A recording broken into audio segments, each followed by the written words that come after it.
Welcome to Stuff You Missed in History Class from HowStuffWorks.com.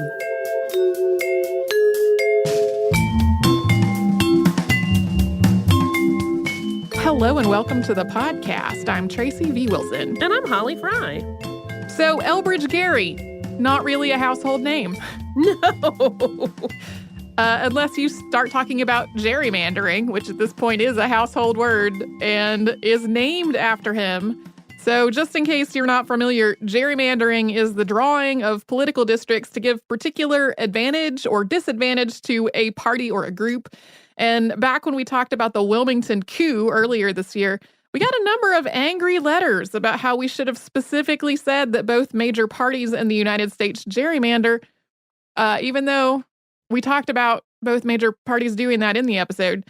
A lot of those letters also suggested that we should do a podcast on the history of gerrymandering to remedy our obvious ignorance on that subject.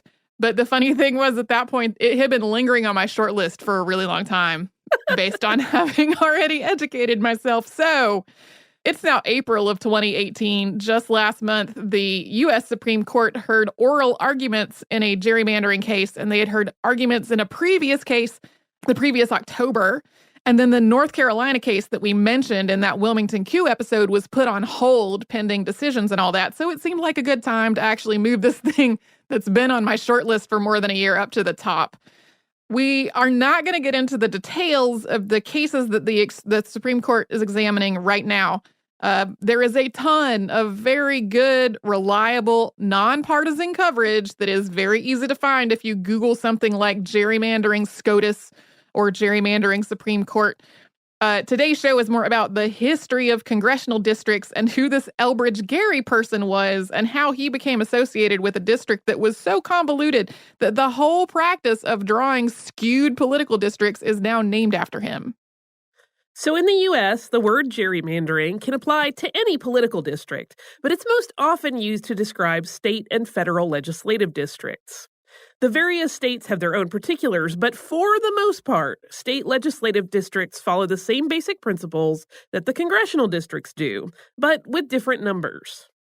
The United States has 435 congressional districts, which are distributed among the states based on their population. And that population count comes from the census, which has been conducted every 10 years since 1790.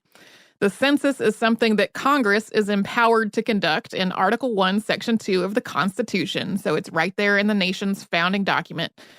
The census is used for a lot of other things as well, but its primary purpose is connected to creating congressional districts.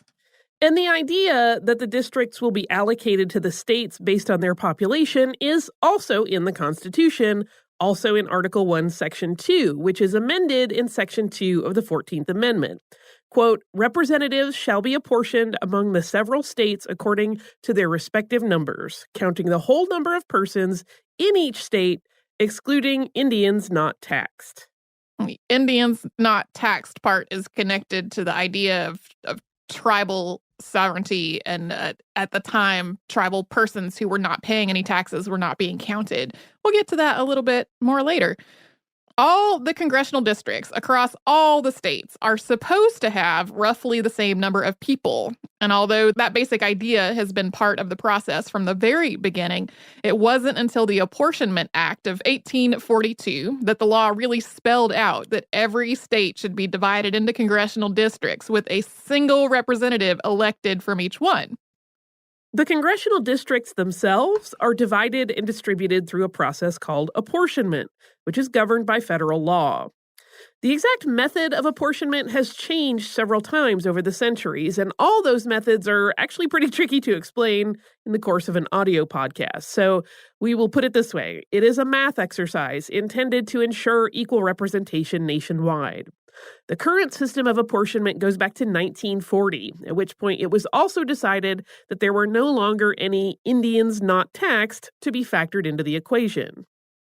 The number of congressional districts corresponds to the number of seats in the House of Representatives. So the nation started out with 65 seats in 1787, which increased to 105 after the first census was conducted. Apart from a temporary increase between when Alaska and Hawaii became states, and they each got one representative, and then when the next census was held, which point it dropped back down, the number has been fixed at 435 since Arizona and New Mexico became states in 1912. The District of Columbia, Puerto Rico, American Samoa, Guam, the Northern Mariana Islands, and the U.S. Virgin Islands are each represented by a non-voting member of the House, which is separate from the 435 voting members. That limit of 435 congressional districts means that apportionment is a zero-sum game. There are 435 districts to go around among 50 states, and each district nationwide is supposed to have about the same number of people. So if the census reveals that a state's population has increased enough that it requires another district to keep things balanced out, another state whose population has decreased has to lose a district to make up for it. Since each district is supposed to have about the same number of people, it's not really possible to just add or subtract one in a state without redrawing the entire map. And the states have their own laws about exactly how such redistricting should happen. In some states, an independent voting commission draws the lines, or the legislature draws the lines but is forbidden by law from doing so in a way that favors their own party. But in a lot of states, redistricting is handled just like any other piece of legislation, with a vote in the legislature and an approval or a veto by the governor. That means whichever party has the majority in the state government has the potential to put more influence on the way that the map is drawn. Throughout all these decades of adjustments to how many districts there are and how they're apportioned, legislators have tried a number of other tactics to influence the outcome as well. One notorious example is the 3/5 compromise, which is in Article 1, Section 2 of the Constitution, along with the census and the idea of apportionment. This was an appeasement to the slave states who wanted their enslaved population to be counted in the census so they could get more representation in Congress, but not to be counted in a way that would affect taxation. So the compromise was to count 3/5 of the enslaved people in each state, which gave the southern states more seats in the House during the apportionment process. That is why the 14th Amendment specifies the whole number of persons in each state. The idea of the 3/5 compromise actually goes back to before the drafting of the Constitution, and the practice of gerrymandering goes back almost as far to before the word was even coined. The first recognized example comes from 1788, which was the year after the Constitution was ratified. Patrick Henry was governor of the Commonwealth of Virginia that year, and when Virginia was drawing its congressional map, he convinced the state legislature to draw one of its districts in such a way that would force James Madison to run against James Monroe. His hope was that Monroe, who was his political ally, would defeat Madison in the congressional race. But that didn't work out. Madison was the winner. There's a 2011 paper in the journal Early American Studies that argues that these districts were fairly drawn, but people at the time and in the decades since then have been positive that Patrick Henry was doing this on purpose. James Madison, the winner of that election, would later become the fourth president of the United States. And during his second term in office, to bring this back around to the subject of the show, his vice president was Elbridge Gerry. And we're going to talk more about Elbridge Gerry, who is, of course, the first statesman we all think of, after we first pause for a little sponsor break.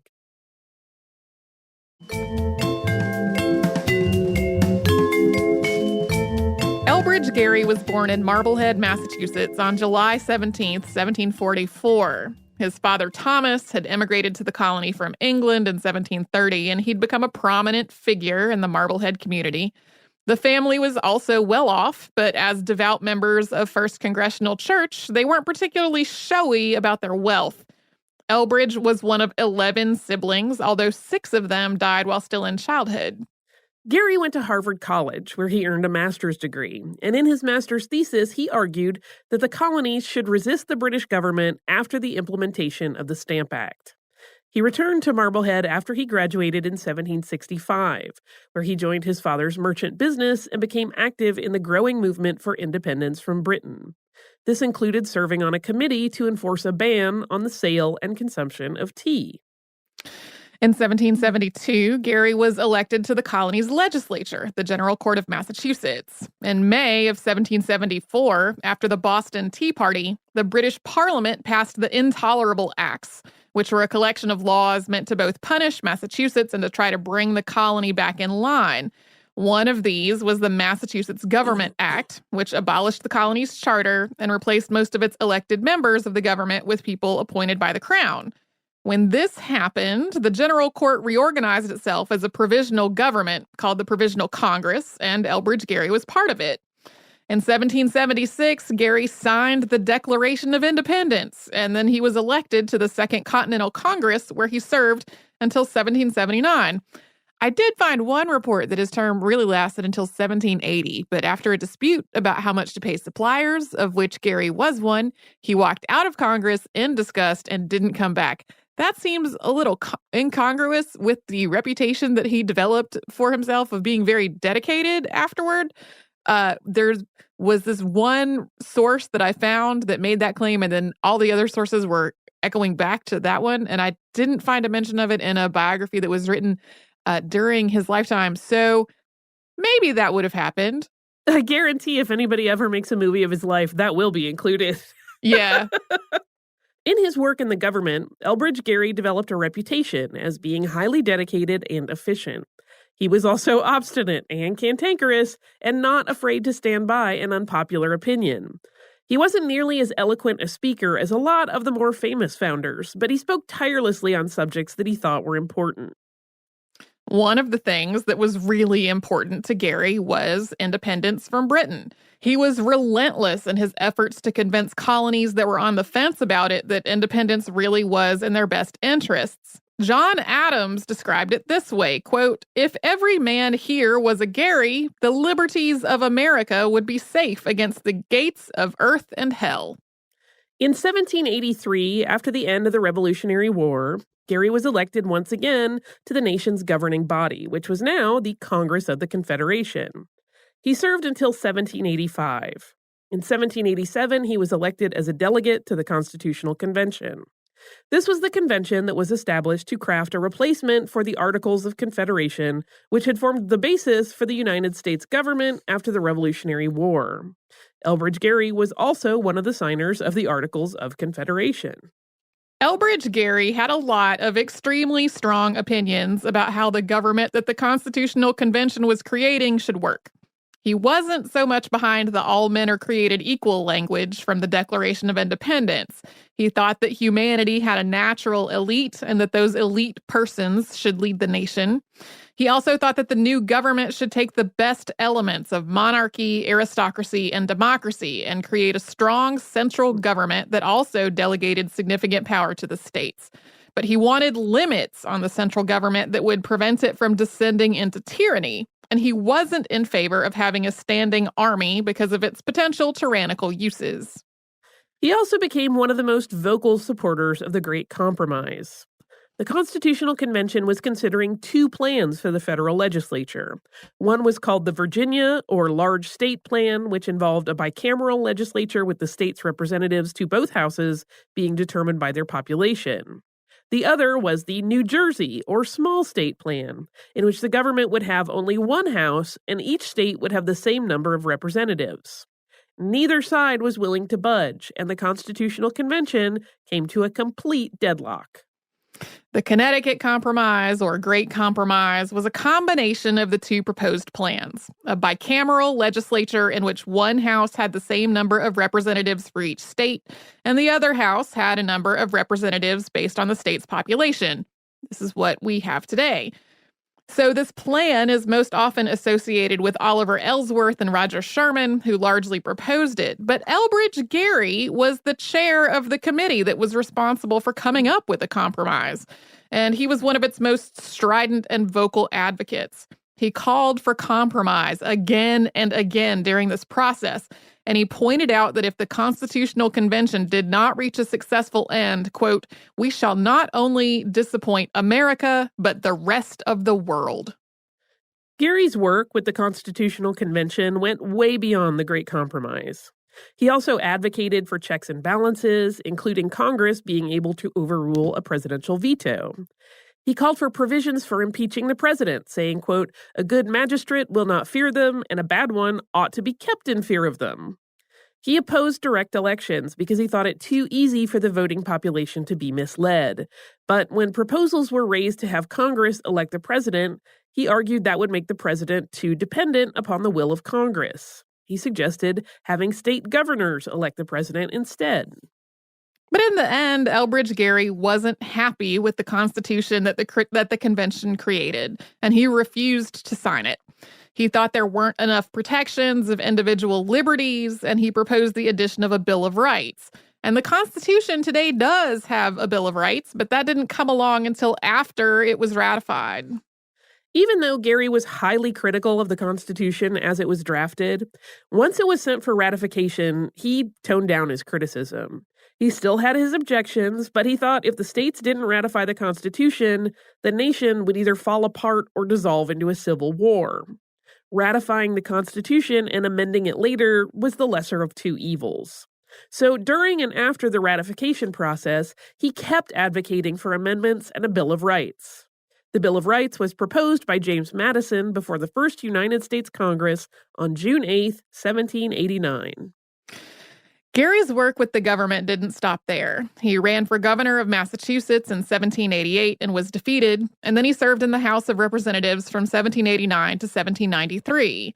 In the middle of all that, he married Anne Thompson in 1786, and they would go on to have 10 children together at the rate of almost one a year.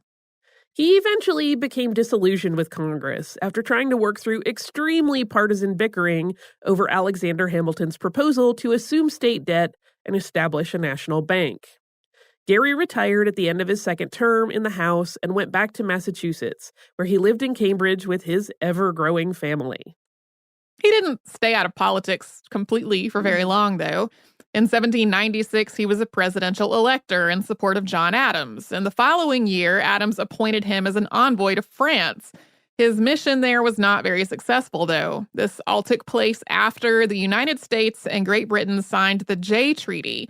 And the Jay Treaty resolved some issues between those two nations, but France thought it was in violation of earlier treaties between the United States and France. So Gerry and the rest of the delegation were then part of the XYZ affair, which could maybe be its own episode one day.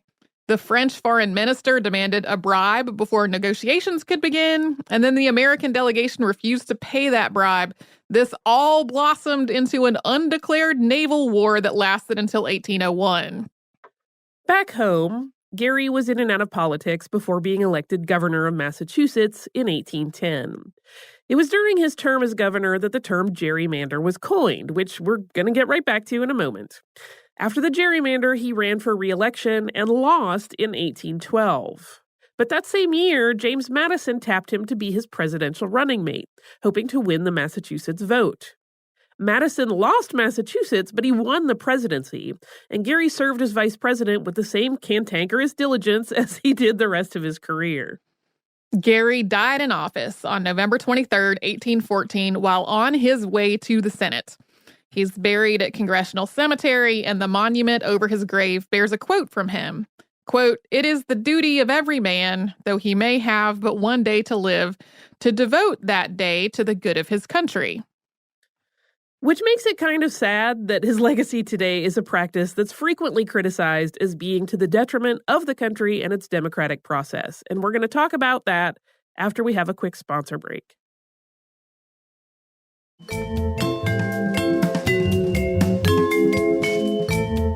Elbridge Gerry signed the Declaration of Independence and the Articles of Confederation. He was an unflagging presence at the Constitutional Convention. He chaired the committee that came up with the Great Compromise and was one of its most vocal supporters at a time when the Constitutional Convention was at risk of a total collapse. During his inaugural address when he was elected governor of Massachusetts, he called for an end to partisan infighting and for the political parties to work together. But today, his legacy boils down to one word: gerrymander, something that goes directly against the democratic ideals he championed during his legislative career. The map that led to the term was drawn for Massachusetts state Senate districts. Before 1812, the Commonwealth of Massachusetts had Senate districts that followed county boundary lines. But that year, Democratic Republicans in the state legislature redrew the map to give themselves an advantage by packing the Federalist vote into only a few districts. This new map was filled with bizarre shapes that the Federalists described as, quote, carvings and manglings. The district that Governor Gerry lived in was shaped roughly like a lowercase r tilted backward. Gerry wasn't fully in support of these carved, mangled districts. In the words of contemporary biographer James T. Austin, quote, "To the governor, the project of this law was exceedingly disagreeable. He urged his friends strong arguments against its policy as well as its effects. After it had passed both houses, he hesitated to give it his signature and meditated to return it to the legislature with his objections to its becoming law. But being satisfied that it conformed to the Constitution, he doubted whether against precedents to the contrary, the private opinion of a governor on a mere question of propriety or policy would justify the interposition of his negative, and he accordingly permitted it to pass." So that basically boils down to, well, it's not unconstitutional, but that was really only part of it.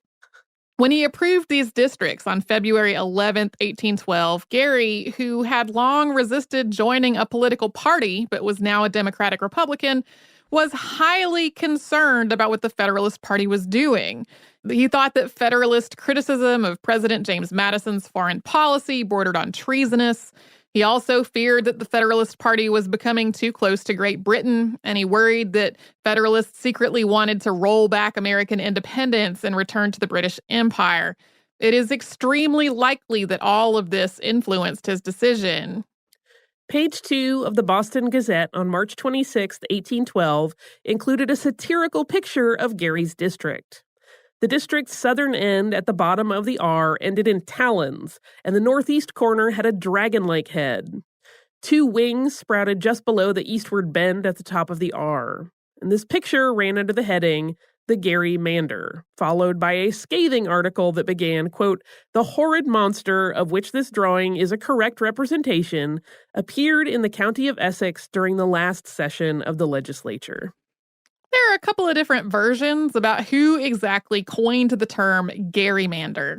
The common theme in all of them is that somebody pointed out that this long, bent district looked like a salamander, and then somebody else responded with something along the lines of, no, it's a gerrymander. In one version of this story, it happened over dinner, with illustrator Elkanah Tisdale drawing a snaky-looking version of the map, and poet Richard Alsop being the one to say, no, a gerrymander. In another version, it started with Boston Gazette editor Benjamin Russell hanging a map of the district over his desk, and artist Gilbert Stewart seeing it there and adding on the wings, head, and talons. And then Russell was the one to say that it was a gerrymander. And this gerrymandered map had exactly the effect that the people who drew it wanted. In the election that followed, Democratic Republicans earned 29 seats, while the Federalists earned 11. But in terms of the number of votes, Democratic Republicans got 50,164 votes, while Federalists got 51,766. So, while the Federalists got the majority of the votes, those votes earned them well under half as many seats in the Senate. As gerrymander became part of the political lexicon, its pronunciation gradually shifted to gerrymander, the way that we say it today, and it was included in Webster's dictionary in 1864.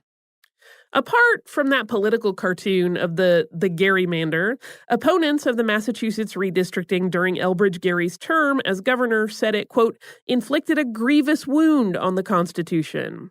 And partisan gerrymandering has been similarly criticized throughout American history. When the Virginia legislature created the map to force Madison to run against Monroe, newspapers reported that it was violating the rights of the people to choose their representation in the government. President James Garfield, while he was serving in the House of Representatives, said that gerrymandering was indefensible no matter a person's politics. And this criticism continues until today, although there are definitely cases when politicians are more critical of the other party's partisan gerrymandering than of their own. Ronald Reagan called gerrymandering a national scandal, and Barack Obama said, quote, we've got to end the practice of drawing our congressional districts so that politicians can pick their voters and not the other way around. let a bipartisan group do it.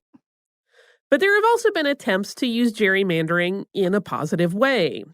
After the Voting Rights Act of 1965, a number of states created one or more congressional districts that were meant to guarantee at least one black representative from that state. Sometimes the creation of these majority-minority districts was called things like benevolent or affirmative gerrymandering. States that had a history of discriminating against black voters had to have their voting laws pre-cleared at the federal level before they could be implemented, and there were cases where states were ordered to redraw their maps to add majority-minority districts. But this is a contentious issue. Since these districts concentrate minority voting power into one place, it dilutes that power in the rest of the state. And there have also been cases in which lawmakers used the creation of majority-minority districts as a smokescreen, deliberately packing the district to give themselves an advantage in the rest of the state. So today, intentionally created majority-minority districts are usually only going to be found constitutional when they really are absolutely necessary and not a cover for partisan gerrymandering. The Supreme Court has made it clear that racist gerrymandering to prevent minorities from having an equal political voice is unconstitutional. And it has also issued a number of decisions related to apportionment and other aspects of redistricting. But it hasn't taken a clear stance on partisan gerrymandering before this point, which could change with the cases currently on the docket. Ideally, political districts reflect the people living in the district, so there will always be districts that reliably vote for one party or another. And the general consensus up to this point has been that some degree of partisan influence on how the districts are drawn is probably constitutional and to be expected. But what the Supreme Court is looking at right now is mainly partisan gerrymandering that followed the 2010 census, which is being described, I'm using this as a quote, as extreme. According to the authors of the 2016 book Gerrymandering in America from Cambridge University Press, partisan bias roughly tripled in district maps in 2010 versus 2000. Also in 2010 was an election that saw huge Republican gains in state legislatures and governorships, which means at this point gerrymandered districts are skewing Republican about 3 to 4 times as often as they're skewing Democratic. And like we said at the top of the show, in most states, whichever party is in control of the state legislature has the most pull in how the map is drawn. Yeah, we got a lot of parties have always been doing this after the Wilmington coup episode, but parties haven't necessarily been doing this to the extreme or scale that they are right now, which is how this is again in front of the Supreme Court. Yeah. I have a little bit of listener mail, Tracy. Holly, I would like to thank you for providing the listener mail today because I could not for reasons. Yeah. We had a little email problem on our end, so I because I have lots of physical mail that I get to pick our listener mail for the day. And this is from our listener Roger, who works at the United States Department of Commerce, National Institute of Standards and Technology. Which I think is okay because he's telling us about an event that happened there. I'm already excited by this. It's pretty cool when you get a package from that entity in my book. And we did, and I was really excited. But this is from back in February, so it's just taken a little while for it to get to air. He writes, Dear Holly and Tracy, the Colloquium Committee selected Bill Berry as one of this year's 12 speakers. As an aside for our listeners, they may remember that Bill Berry was a guest on our show when he came to talk about Hugh Dryden. He is NASA's head of history. I think his title is chief historian. And he said, it was an excellent and well-attended session, and the Q&A lasted a good 20 minutes. Following the seminar, we had a nice luncheon in the executive dining room, and one of our Nobel laureates joined us. Afterwards, our historian displayed several Dryden-related artifacts, including the model Empire State Building that Dryden used to study airflow around that structure, a reconstructed bat, and photos from the historical collection. Enclosed, you'll find one of the posters announcing the colloquium. The seminar will soon be posted on our YouTube channel, and I will send the link. This was so cool, and I loved getting the poster for it, and it made me so happy because I really loved speaking with Bill Berry. He's incredibly sweet and really just magnanimous and so happy to share his vast knowledge with people. So I'm glad that he got to speak to more people and that they enjoyed it because he's lovely to talk to and super fun. You can just throw any question at him and he will construct a really thoughtful answer. Hooray! Hooray! Thank you, Holly. My pleasure. If you would like to write to us about this or any other podcast, we're going to resolve our email issues, and that'll be a great way to do it. You can do that at historypodcast@howstuffworks.com. We're also on Facebook and Twitter and Instagram and Pinterest at the username Missed in History. And we also have a website, which is missedinhistory.com, where you will find an archive of all the episodes we have ever done. You will find show notes for all the episodes that Holly and I have worked on together. And you can also find our podcast and subscribe to it in Apple Podcasts, Google Play, and wherever else you get podcasts.